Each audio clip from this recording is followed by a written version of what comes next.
Rukun wudu ada 6. 4 rukun dari 6 tersebut ya bersumber dari ayat Al-Quran. Ya ayyuhalladzina amanu idza qumtum ilas sholati faghsilu wujuhakum wa aydiyakum ilal marafiq wamsahu bi ru'usikum wa arjulakum ilal ka'bayn. Ini ayat menjelaskan tentang wudu. Dalam ayat ini disebutkan bahwa idza qumtum, jika kalian ingin melakukan sholat, idza qumtum ilas sholat, jika kalian ingin melakukan sholat, maka apa yang harus dilakukan terlebih dahulu? Faghsilu wujuhakum, basuh muka. Ini yang pertama, basuh muka. Wa aydiyakum ilal marafiq, kemudian membasuh kedua tangan sampai siku. Wamsahu biru'usikum, mengusap kepala. Wa arjulakum ilal ka'bayn, dan membasuh kedua kaki sampai mata kaki. 4 rukun ini ayatnya, sumbernya dari ayat ini. Lah, bukankah tadi disebutkan rukun wudu ada 6? Jadi 2 lagi bagaimana? 2 lagi bersumber dari hadis. Ya, apa itu yang 2? Yang pertama adalah niat, rukun niat. Niat ini sumbernya tidak dari Al-Quran, tetapi sumbernya dari hadis. Dipahami dari hadis innamal a'malu binniyat wa innama likulli imri'in ma nawa. Dari hadis ini kemudian Imam Syafi'i mengatakan bahwa wudu harus pakai niat.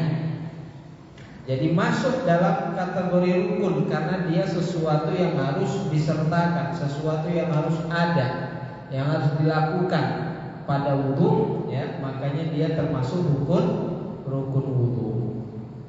Tapi kalau kita lihat imam yang lain, ya, Imam Abu Hanifah misalnya, Imam Abu Hanifah tidak mewajibkan niat. Nah, berbeda di sini. Imam Abu Hanifah tidak mewajibkan niat, tapi Imam Asy-Syafi'i mewajibkan niat. Jadi ada perbedaan pendapat tentang perkara niat. Kemudian yang kedua yang tidak disebutkan dalam ayat, ya, adalah rukun tartib, berurutan. Rukun tartib ini tidak diambil dari Al-Quran, tetapi diambil dari hadis. Yang ini insya Allah nanti akan kita sebutkan, ya, ketika kita sampai pada rukun tartib. Rukun yang pertama niat, sudah kita jelaskan pada pertemuan lalu bagaimana niat tersebut. Jadi niat yang sah itu seperti dia menghadirkan dalam hatinya bahwa dia ingin berwudu. Nawaitul wudu'a, yaitu sah. Atau nawaitu fardhul wudu, itu juga sah. Atau nawaitu raf'al hadasil asghar, aku niat untuk menghilangkan hadas kecil.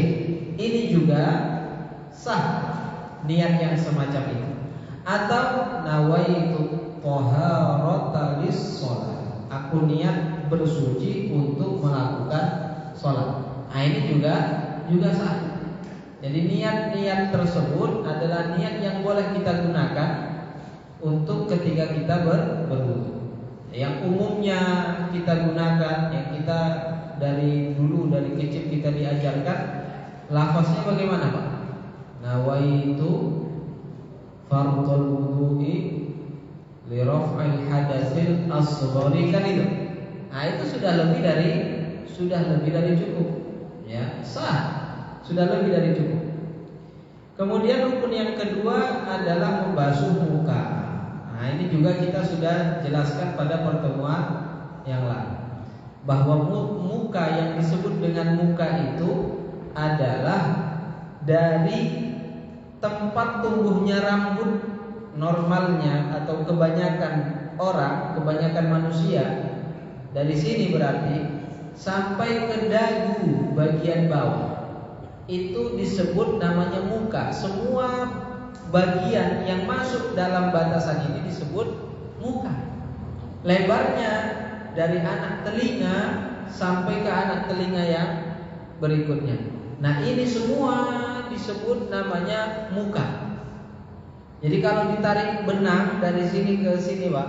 Nah, kemudian yang sini juga begitu. Berarti yang ada di bawah ini, yang di bagian sini ini namanya muka. Ke atas bukan muka lagi. Inilah yang wajib dibasuh ini. Semua yang ada di bagian ini semua namanya wajib dibasuh. Kemudian dari sini ke sini. Nah, ini semua bagian yang masuk dalam bagian ini, dalam batasan ini disebut namanya muka yang wajib untuk dibasuh. Jangan ada bagian muka tidak kena basuh. Wajib untuk dibasuh. Yang wajib dibasuh adalah bagian yang zahir, bagian yang nampak, yang terlihat. Kalau mata, mana yang wajib dibasuh? Kalau kita pejamkan mata kita, ya, bagian yang terlihat ini dari kelopak mata kita ini yang wajib dibasuh. Adapun bola mata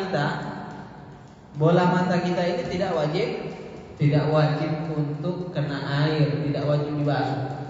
Jadi tidak disyaratkan ketika berwudu itu kita ambil air kemudian kita masukkan ke mata kita, ya. Nah, itu tidak wajib. Atau pas berwudu mukanya dibuka begini, kemudian dia ambil air disiramkan ke muka supaya air itu masuk ke dalam matanya. Tidak disyaratkan seperti itu. Bahkan tidak dianjurkan memasukkan air ke dalam mata, tidak dianjurkan. Ya. Jadi nggak ada faedahnya, nggak dapat pahala dia melakukan itu. Orang tidak dianjurkan, tidak disunahkan, kan? Nah, kemudian kalau hidung, bagian yang tampak saja dari bagian zahirnya ini yang terlihat, bagian dalam hidung kita tidak wajib untuk dibasuh. Bagian mulut, mana yang wajib dibasuh? Yang terlihat saat kita mingkem. Tutup mulut seperti ini, mana yang terlihat, maka itu yang wajib dibasuh. Jadi bibir kita yang terlihat saat kita tutup mulut kita, bagian yang terlihat, bibir yang terlihat itu yang wajib dibasuh. Bibir yang tidak terlihat, bibir bagian dalam, tidak wajib untuk dibasuh, tidak wajib kena air. Dan disyaratkan tidak boleh ada yang menghalangi sampainya air ke tempat yang wajib dibasuh. Kalau perempuan pakai lipstik ada katanya, saya nggak paham masalah perlistikan ini, Pak. Cuman katanya ada lipstik itu yang yang tahan air gitu, Pak, ya. Nah, itu hati-hati.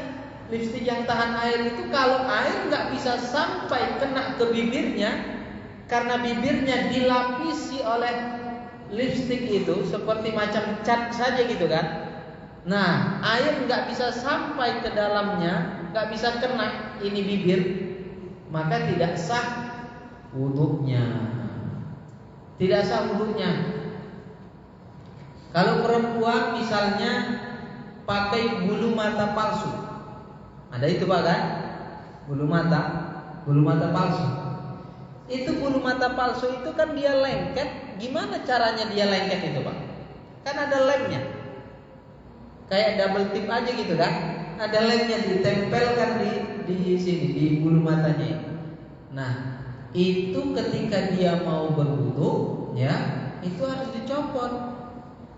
Kalau nggak dicopot berarti ini kulit yang ditempelin bulu mata, kan ada lemnya tadi, itu air nyampe nggak, kena nggak ke dalamnya itu? Ya, biasanya kan nggak kena kalau ditempelin begitu, Pak, kan? Nggak kena itu, kulitnya nggak basah karena ditutupi oleh lem itu. Nah, kalau seperti itu keadaannya, maka dia wajib untuk mencabut dulu bulu matanya. Kecuali kalau misalnya yang nggak tahu ya modelnya ya. Kalau misalnya model lemnya itu air bisa tembus ke dalam, ya, nah itu tidak masalah. Tapi kalau umumnya lem kan nggak tembus Pak ke dalam Pak. Bagian yang ditutupinya, nah itu nggak kena air. Nah ini yang perlu diperhatikan itu. Khususnya perempuan kan, kalau laki-laki kan nggak ada pakai bulu mata palsu. Ada Pak ya? Ada mungkin satu-satu kali ya. Tapi umumnya enggak. Yang pakai lipstik juga ada laki-laki pakai lipstik. Ada juga Pak ya. Tapi umumnya kan tidak. Nah, jadi mereka ini yang pakai lipstik ya. Nah ini kalau mau wudu ya diperhatikan ya. Lipstiknya itu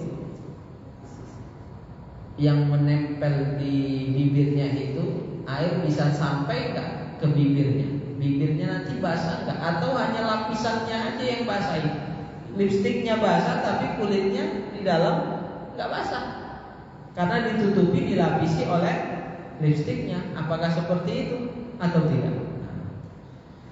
Kemudian yang ketiga, ghuslul yadaini, membasuh kedua tangan ma'al mirfaqaini, beserta dua siku. Jadi dalam mazhab Imam Asy-Syafi'i, siku kita ini wajib untuk dibasuh juga. Jadi membasuh tangan sampai siku, maksudnya siku juga wajib dibasuh. Kalau kita mau perhatikan orang-orang wudu Pak, sebagian orang ternyata wudunya itu siku nggak dibasuhnya. Wudunya cuma sampai sini aja, sampai pergelangan aja, nggak sampai ke atas. Siku nggak kena. Kalau siku nggak kena, maka tidak sah wudunya. Beberapa orang wudunya seperti itu, ya, nggak tahu apakah ada yang mengajarinya seperti itu atau memang karena malasnya dia kemudian wudunya seperti itu. Itu tidak sah wudunya. Bahkan kita disunnahkan untuk menambah, melebihkan dari siku, ditambah lebih dari siku. Nah itu disunnahkan. Kemarin kita sebutkan hadisnya bahwa pada hari kiamat nanti umat Muhammad ini akan bercahaya dan itu menjadi penanda, menjadi keistimewaan umat Muhammad. Ada tandanya dan Nabi kita Muhammad mengenali kita dengan tanda tersebut. Ya, ghurran muhajjalin. Ya, ghurran muhajjalin, ada cahaya di muka kita dan cahaya di tangan dan kaki kita. Ghurran itu cahaya di muka, kalau muhajjalin cahaya di tangan dan di kaki. Cahaya itu akan diberikan kepada kita yang senantiasa berwudu dan melebihkan dari basuhan yang wajib. Nah, ini kalau orang yang wajib aja nggak kena, gimana dia kemudian dapat sunnahnya? Yang wajib saja tidak terpenuhi. Ini juga diajarkan kepada anak-anak kita Pak. Nah, karena mereka walaupun anak-anak dibiasakan mereka untuk berwudu ya sampai kena ke sikunya. Ini kadang nyuruh anak wudu, dibiarin aja itu anaknya wudu.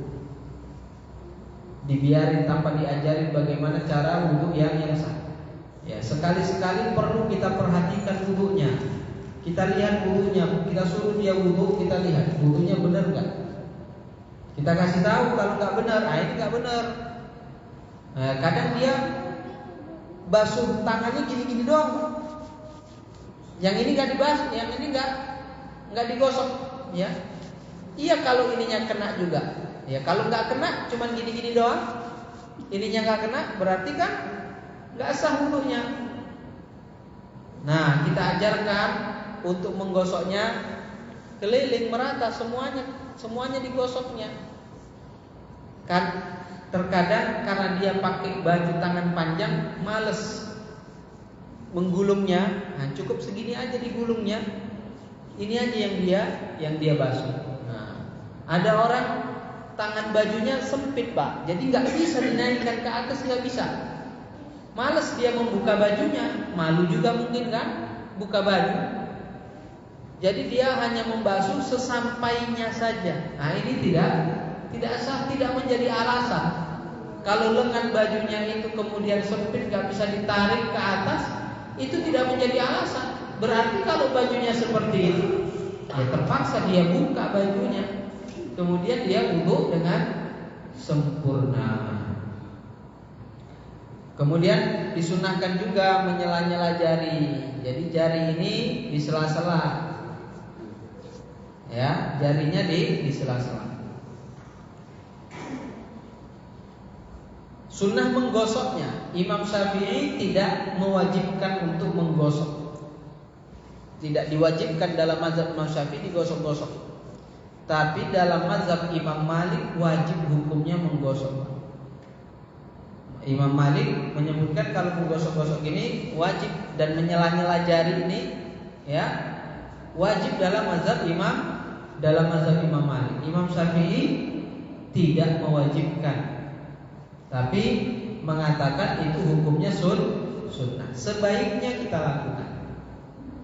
Nah, di sini juga kalau kita ingin mengambil pendapat Imam Malik kan mengatakan bahwa wudunya seseorang itu tidak batal dengan menyentuh perempuan yang ajnabiyah. Perempuan ajnabiyah itu siapa? Perempuan yang boleh kita nikahi. Itu disebut namanya perempuan ajnabiyah namanya. Kalau perempuan yang nggak boleh kita nikahi apa istilahnya Pak? Mahram namanya, bukan muhrim. Nah, orang kita ngomongnya muhrim kan gitu Pak. Nah itu istilahnya nggak tepat. Kalau muhrim dalam bahasa Arab namanya orang yang sedang ihram. Orang sedang ihram haji, orang yang sedang ihram umroh, ya itu disebut namanya apa? Muhrim, sedang ihram. Tapi kalau yang haram dinikahi namanya mahram, bukan muhrim. Nah, jadi kita sebut sesuai dengan bahasa Arab yang benar, namanya adalah mahram. Itu yang haram dinikahi, seperti ibu, ya, saudari perempuan, bibi, ya, itu adalah perempuan yang haram untuk kita nikahi. Bersentuhan kulit dengan mereka tidak batal wudu. Tapi kalau perempuan yang ajnabiyah yang bisa kita nikahi, yang boleh kita nikahi, menyentuhnya batal wudu dalam mazhab Imam Asy-Syafi'i, termasuk istri.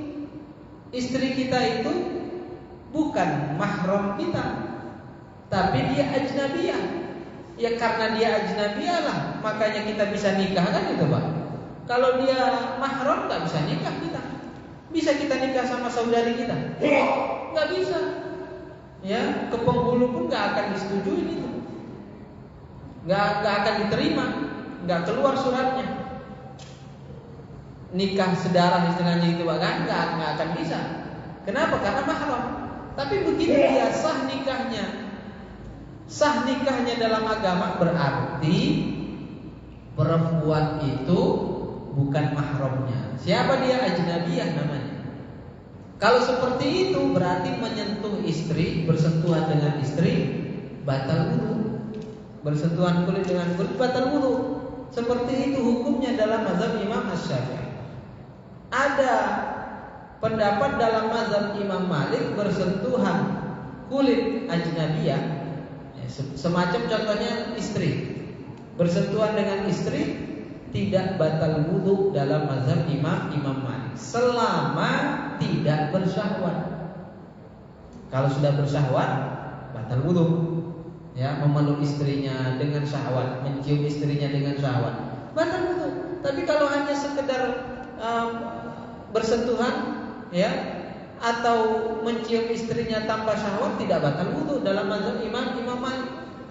Dan ini memudahkan kita ketika kita misalnya berangkat haji atau umroh Pak. Itu kan kalau kita tawaf, itu campur, laki-laki perempuan nyampur di situ. Kan nggak dipisah laki-laki dan perempuan.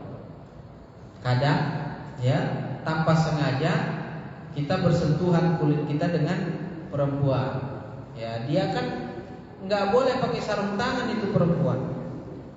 Di antara keharaman ihram kan nggak boleh pakai sarung tangan. Berarti tangannya kan terbuka. Nah, ketika kita jalan, ya ngayun-ngayun tangannya kesenggol. Tangannya kesenggol kita, kan itu. Ini kalau pakai mazhab Imam Syafi'i batal wudu. Lah, batal wudu harus wudu lagi itu. Tawaf tidak boleh berhadas. Kalau batal wudu berarti harus wudu. Itu kan wudunya, tempat wudunya lumayan jauh, Pak. Harus keluar dulu dari masjid. Nggak ada di dalam masjid itu kan nggak ada tempat wudunya. Tempat wudu di luar sana. Keluar dulu. Kalau nanti misalnya dia sama rombongan berarti terpisah dari rombongannya. Rombongannya lanjut ya. Dia wudu ya. Dia selesai wudu, rombongannya udah selesai tawaf. Ditinggal sama rombongannya, ketinggalan dia.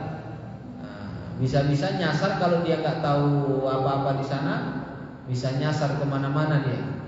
Nah, untuk memudahkan kita wudunya bisa mengambil pendapat dalam mazhab Imam Malik, bersentuhan kulit laki-laki dan perempuan yang bukan mahram tidak batal wudu selama tidak bersyahwat. Ya kan bersentuhan masa bersyahwat? Kesenggol masa langsung bersyahwat kan umumnya kan enggak. Nah, maka tidak batal wudu. Cuma yang perlu kita ketahui apa? Wudu kita harus wudu yang dianggap sah dalam mazhab tersebut. Dalam mazhab Imam Malik. Imam Malik mewajibkan untuk menggosok-gosok bagian yang wajib untuk dibasuh, seperti muka, seperti tangan, dan seperti kaki. Wajib digosok-gosok, tidak cukup hanya disiram. Dalam mazhab Imam Syafi'i menyiram saja cukup tanpa menggosok. Jika merata kena ke seluruh bagian yang wajib dibasuh sah tanpa harus menggosoknya. Tapi Imam Malik mengatakan tidak sah. Jadi kalau kita mau pakai pendapat Imam Malik, bersentuhan tadi nggak batal, maka wudunya harus digosok-gosok. Ini jari di sela-sela supaya sah wudu kita dalam mazhab Imam Malik. Kemudian yang keempat, mas'u syai'in minar ra'si, mengusap kepala. Dalam mazhab Imam Syafi'i, mengusap kepala itu cukup sebagian saja, dan tidak disyaratkan setengah kepala pun tidak disyaratkan. Sebagian kecil saja dari bagian kepalanya jika dia usap itu sudah cukup, sudah sah. Jadi nggak mesti harus banyak, itu nggak. Kalaupun dia tempelkan ini tangannya basah, ya. Kalaupun dia tempelkan saja tangannya begini yang basah, itu sudah sah dalam mazhab Imam Syafi'i. Nggak perlu diusapkan begini, nggak perlu. Cukup ditempelkan saja ke kepalanya tanpa menggerakkannya, sah. Jika tadi ya tangannya basah. Tapi kalau tangannya kering ya nggak sah. Tangannya harus basah. Tapi kalau dalam mazhab Imam Malik nggak cukup begitu. Nggak bisa hanya sekedar tempelin saja begini, nggak sah dalam mazhab mereka. Nah, kan ada perbedaan di sini, Pak, kan? Makanya harus kita ketahui ini. Dalam mazhab Imam Malik, ya, sebagian pendapat mengatakan bahwa mereka mewajibkan untuk mengusap seluruh kepala. Jadi dari depan ke belakang begini semuanya kena diusap. Nah, ini dalam satu pendapat dalam mazhab Imam Malik. Satu pendapat dalam mazhab Imam Malik cukup mengusapnya setengah saja. Enggak mesti harus semua. Ya, setengah sudah cukup. Tapi kalau kurang dari setengah enggak bisa. Nah, itu dia. Enggak bisa. Jadi kalau kita mau pakai pendapat Imam Malik, tidak batal bersentuhan laki-laki dengan perempuan itu tadi. Yang pertama harus menggosok-gosok anggota tubuh yang wajib dibasuh, seperti muka, tangan, dan kaki. Dan menyela-nyela jarinya, jari tangan di sela-sela jarinya digosok. Itu namanya menyela-nyela. Jari kaki juga demikian. Gak cukup disiram-siram aja itu kaki, harus digosok dan jarinya di sela-sela. Kemudian yang kedua, kepala diusap semuanya dari depan ke belakang.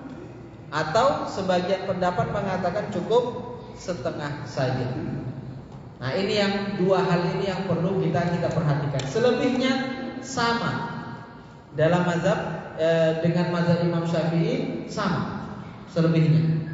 Yang bedanya itu saja.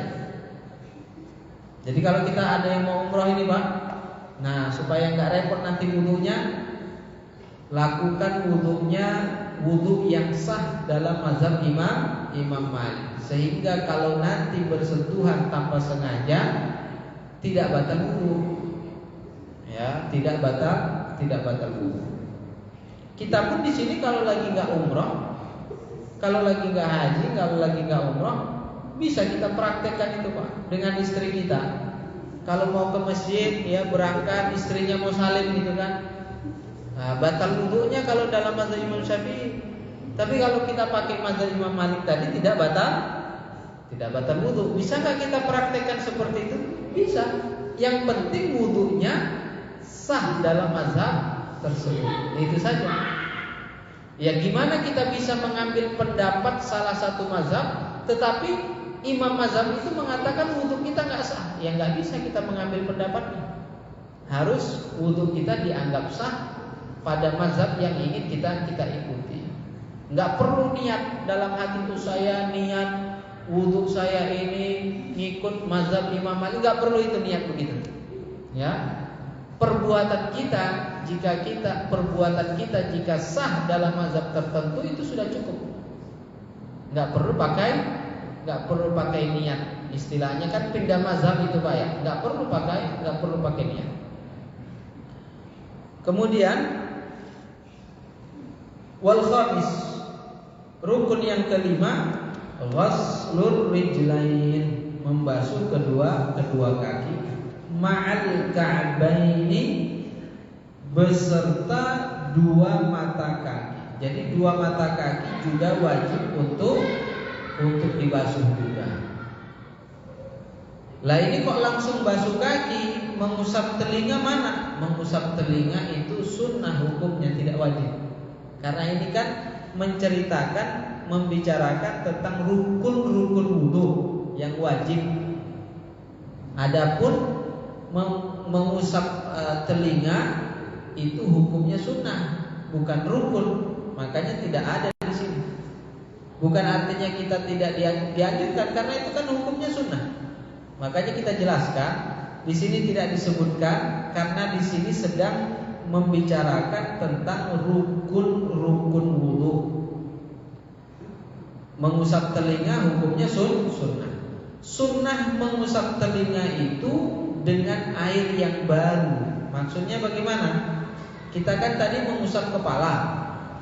Setelah selesai mengusap kepala, baru mengusap telinga dengan air yang baru. Artinya kita basahin lagi tangan kita, bukan dengan basahan tangan yang telah kita gunakan untuk mengusap kepala. Enggak. Jadi ada orang itu begini Pak, usap kepala, habis itu langsung ke telinga, ya kan? Nah, boleh tidak? Boleh, bukan tidak boleh. Cuman yang afdol, yang baiknya bagaimana? Sebaiknya mengusap telinga itu dengan air yang baru. Jadi setelah dia mengusap kepala, dia basahin tangannya lagi untuk mengusap telinga. Seperti itu. Ya, bukan dengan tangan yang digunakan tadi untuk mengusap kepala, langsung mengusap telinga, enggak. Ya, kalau boleh tidak? Kalau ditanya boleh tidak? Boleh. Tapi sebaiknya tidak seperti itu sebaiknya. Mengusap kepala disunahkan 3 kali. Ada hadis yang menyebutkan disunahkan sekali. Ya. Jadi di sini ada perbedaan pendapat karena ada hadis juga yang menyebutkan Rasulullah mengusap kepalanya sekali. Ya, ada para ulama mengatakan cukup sekali. Tetapi kebanyakan para ulama mengatakan sunnahnya 3 kali. Kenapa? Karena keumuman hadis Rasulullah melakukan itu 3 kali.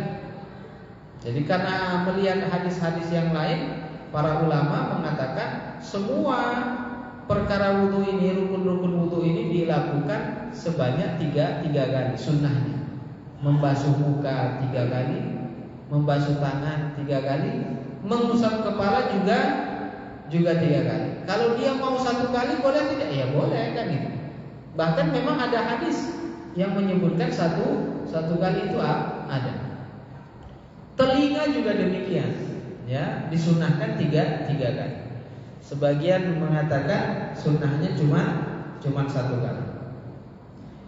Kemudian yang kelima adalah membasuh kedua kaki. Membasuh kedua kaki sama ini penjelasannya seperti membasuh kedua tangan. Samanya bagaimana? Artinya kaki ini semua yang ada pada batasan yang disebut dengan kaki yang wajib dibasuh, dari ujung jari sampai ke mata kaki, ya, semua yang ada di sana wajib untuk dibasuh. Ada orang misalnya di kakinya itu ada tumbuh bulu yang lebat, maka wajib untuk dibasuh bulu-bulunya itu dan juga sampai kena ke kulitnya, ya, wajib untuk dibasuh kena air semuanya. Ada orang kakinya begitu disiram belum bisa langsung kena, artinya nggak langsung basah Pak. Ada orang kakinya itu begitu kena air disiram langsung basah. Ada yang enggak, karena kulit kakinya itu keras, kasar, sehingga begitu kena air dia tidak langsung basah dia. Ya kayak efek daun talas saja gitu Pak kan, nggak langsung basah dia. Ada orang kakinya seperti itu. Kalau begitu keadaannya, ya dalam mazhab Imam Syafi'i, maka wajib untuk digosok-gosok supaya sampai airnya, supaya basah kakinya. Kalau kakinya tidak bisa basah kecuali dengan digosok-gosok, sela-sela jarinya ini juga nggak akan sampai air masuk ke dalamnya kecuali di sela-sela, maka Imam Syafi'i pun mengatakan wajib di sela-sela, wajib digosok. Karena kalau tidak dilakukan seperti itu, airnya nggak akan sampai. Tapi kalau tanpa digosok, tanpa di sela-sela, airnya bisa sampai semua membasahi kakinya, maka tidak diwajibkan untuk menggosok atau menyela-nyelanya. Sunnah hukumnya. Ini dalam mazhab Syafi'i seperti itu. Tapi dalam mazhab Imam Malik tadi kita katakan, walaupun bisa sampai air tanpa menggosok-gosoknya, mereka tetap mewajibkan untuk menggosok-gosok kaki. Makanya sebaiknya kita ketika wudu, ya sebaiknya kita gosok-gosok. Ya sunnah hukumnya kan. Sebaiknya seperti itu, dan dengan demikian kita yakin bahwa air yang kita siramkan itu bisa mengenai seluruh anggota kaki yang wajib untuk dibasuh. Yakin kita. Nah, kalau hanya sekedar disiram, nanti jadi was-was kita ini sela-sela jarinya kena enggak ini? Apalagi yang ada kakinya kasar itu, ya ini kena enggak ini? Nah, kemudian kalau seandainya ada duri, kakinya kena duri Pak, itu bagaimana hukumnya ketika dia ingin berwudu? Para ulama mengatakan jika durinya itu menonjol, artinya durinya nggak masuk semua ke dalam kulit, jadi ada bagian yang menonjol itu Pak. Kalau seperti itu, maka wajib itu durinya dicabut dulu. Kalau tidak, tidak sah wudunya. Kenapa? Karena ada bagian kulit yang ditutupi oleh duri tadi kan. Nah, karena durinya masih menonjol di permukaan kulit. Tapi kalau durinya sudah masuk ke dalam, sudah tidak lagi berada di atas permukaan kulit, dia sudah masuk ke dalam semua. Nah, kalau seperti itu tidak wajib untuk mencabutnya. Ya, bukan masalah ini ya kesehatannya ya, sebaiknya itu diambil, dicabut itu kan. Dalam masalah wudu tidak wajib untuk diambil untuk sah wudunya, karena dia sudah melewati permukaan kulit. Tapi kalau masih berada di atas permukaan kulit, ya ada yang menonjol gitu Pak. Kalau kita giniin, ya terasa ini ada yang menonjol, maka wajib untuk diambil itu, dicabut. Nah, ini hukum kalau di kulit itu ada durinya atau yang semacamnya. Kemudian yang terakhir, rukun yang terakhir adalah at-tartib. Tartib ini yang kita sebutkan tadi adalah rukun yang tidak disebutkan dalam ayat. Tetapi rukun ini Imam Asy-Syafi'i mengambilnya dari sebuah hadis. Hadisnya hadis apa?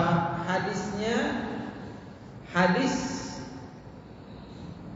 yang ketika itu Rasulullah sallallahu alaihi wasallam ditanya ketika para sahabat ingin sa'i.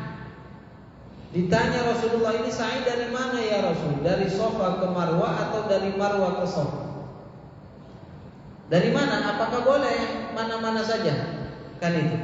Ketika Rasulullah sallallahu alaihi wasallam ditanya, Rasulullah bersabda, "Ibda'u bima bada'allahu bihi." Ya, akhrajahu Nasa'i. Rasulullah bersabda, "Ibda'u, mulailah bima bada'allahu bihi, sebagaimana Allah memulai ayat tersebut." Jadi ayat, kalau kita lihat ayat, Allah Subhanahu wa ta'ala menyebutkan mana dulu? Menyebutkan Marwah dulu atau menyebutkan Safa dulu? Innas Safa wal Marwata min sya'airillah. Kan itu ayatnya.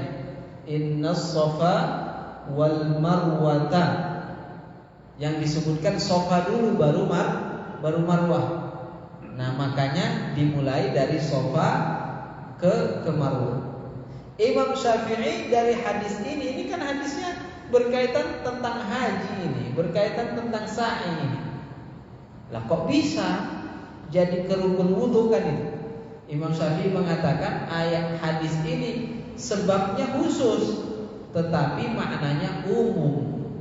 Tidak hanya tertentu pada sa'i saja. Umum ini maknanya bisa dipakaikan kemana saja. Umum. Ibda'u bima bada'allahu bihi. Mulailah sebagaimana Allah Ta'ala memulai dengannya. Imam Syafi'i kemudian mengatakan, oh berarti harus tartib, harus berurutan sesuai dengan yang disebutkan. Karena dalam Al-Quran telah disebutkan urutannya kan itu.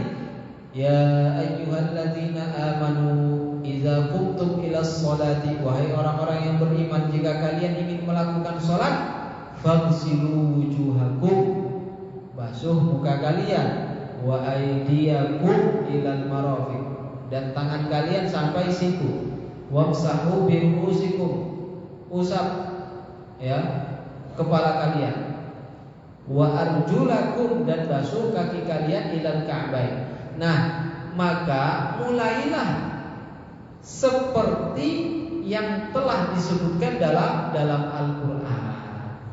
Rukun itu ya sesuai dengan urutannya, melakukan sesuatu sesuai dengan yang telah disebutkan, urutannya seperti yang telah disebutkan. Rukun itu apa namanya? Nah, rukun itu disebutlah namanya rukunnya tartib. Nah, ini dia dari hadis ini. Ini kalau bukan semacam Imam Syafi'i ya, tidak bisa kemudian kita hanya sekedar membaca hadis tersebut, memahaminya sampai ke situ kan. Hadisnya maknanya asbabul wurudnya khusus ini. Rasulullah menyebutkan itu tentang sa'i. Kok bisa kemudian larinya ke rukun tartib yang ada pada wudu? Kan jauh itu Pak, sa'i ke wudu kan. Nah, cuman inilah ilmunya Imam Asy-Syafi'i, bisa menggali hukum dari sebuah hadis, ya, hadis yang tadinya ya tidak ada kaitan secara zahir, tetapi ternyata bisa dikaitkan pada wudu. Ada yang ditanyakan ini Pak? Ustaz. Ya silakan. Saya pernah kedatangan tamu. Dia memakai sepatu, terus pas waktunya sholat mengambil wudu, tapi sepatunya tidak dilepas, hanya dibilas. Sepatunya saja. Iya. Itu bagaimana? Ada namanya hukum mengusap khuf. Jadi khuf ya, kita sebut namanya khuf.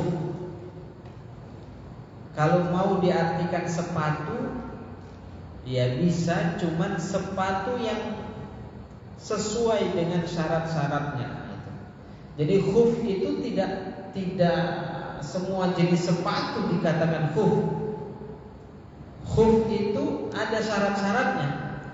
Kalau sepatu itu sesuai dengan syarat-syarat khuf, maka dia disebut namanya khuf. Bisa disebut namanya khuf.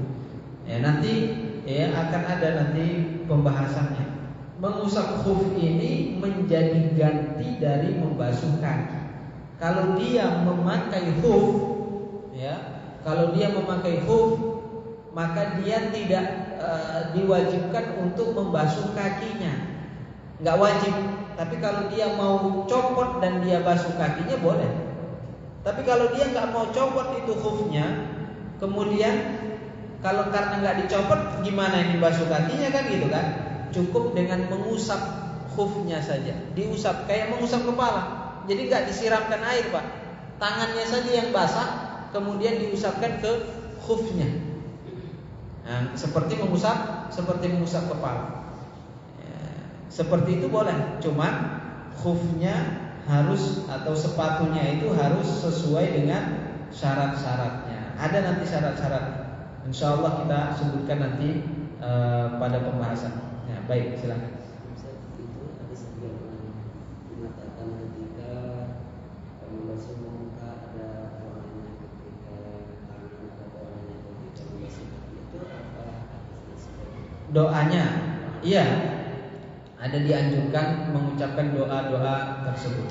Ya, ketika membasuh muka, ya kita berdoa ketika kita membasuh muka. Ketika membasuh tangan kita berdoa, disunnahkan, ya, disunnahkan seperti itu, tidak diwajibkan. Kalau nggak doa, nggak baca apa-apa ya tidak mengapa. Ya. Baik, ada lagi yang ditanyakan? Kemudian dianjurkan saat kita, oh ya silakan Pak, mohon maaf. Kalau kita basuh kan pakai kepala, tangan, sama kaki, 6 semuanya berarti. Rukun wudu 6. Iya. Dan kalau misalnya kita kalau sela-selanya air gimana tuh? Sela-sela jari kaki gitu. Iya. Gosoknya pakai tangan, jari kiri, kelingking bukan tunjuk tuh. Oh, kalau kita ingin menyela-nyela jari kaki, bagaimana sunnah? Kewajibannya tidak ada kewajiban, artinya boleh pakai apa saja, yang penting bisa di sela-sela gitu kan. Nah, namun yang paling bagus bagaimana? Caranya yang disunahkan itu bagaimana? Pakai jari kelingking kita yang bagian kiri, ya, di sela-sela. Jadi nyelah-nyelahnya itu kalau sunnahnya itu dari bawah Pak. Ini kaki kita nih kan, begini, kita sela begini. Jadi bukan dari atas, dari bawah sunnahnya, ya, sebaiknya. Cuman kalau mau dari atas juga boleh. Cuman sebaiknya yang disebutkan para ulama dari bawah begini. Ya itu kan gimana? Ya makanya kalau kita wudu itu kalau ada tempat untuk kita duduk, nah bisa begitu kan, kita duduk, angkat kaki, kemudian kita giniin kan bisa. Tapi kalau enggak, ya enggak bisa, susah gitu kan kalau enggak ada tempat duduknya. Nah, makanya tadi tidak mesti. Yang penting bagaimana kita bisa untuk menyela-nyelanya, silahkan untuk di sela-sela. Nah, seperti itu Pak. Baik, kita cukupkan dulu sampai di sini. InsyaAllah akan kita lanjutkan pada pertemuan berikutnya. Mari kita tutup seperti biasa. Kita ucapkan tahlil dan sholawat kepada Nabi. La ilaha illallah. Allahumma salli ala sayyidina Muhammad wa ala alihi wa sahbihi wa sallim. Alhamdulillahi rabbil alamin. Assalamualaikum warahmatullahi wabarakatuh.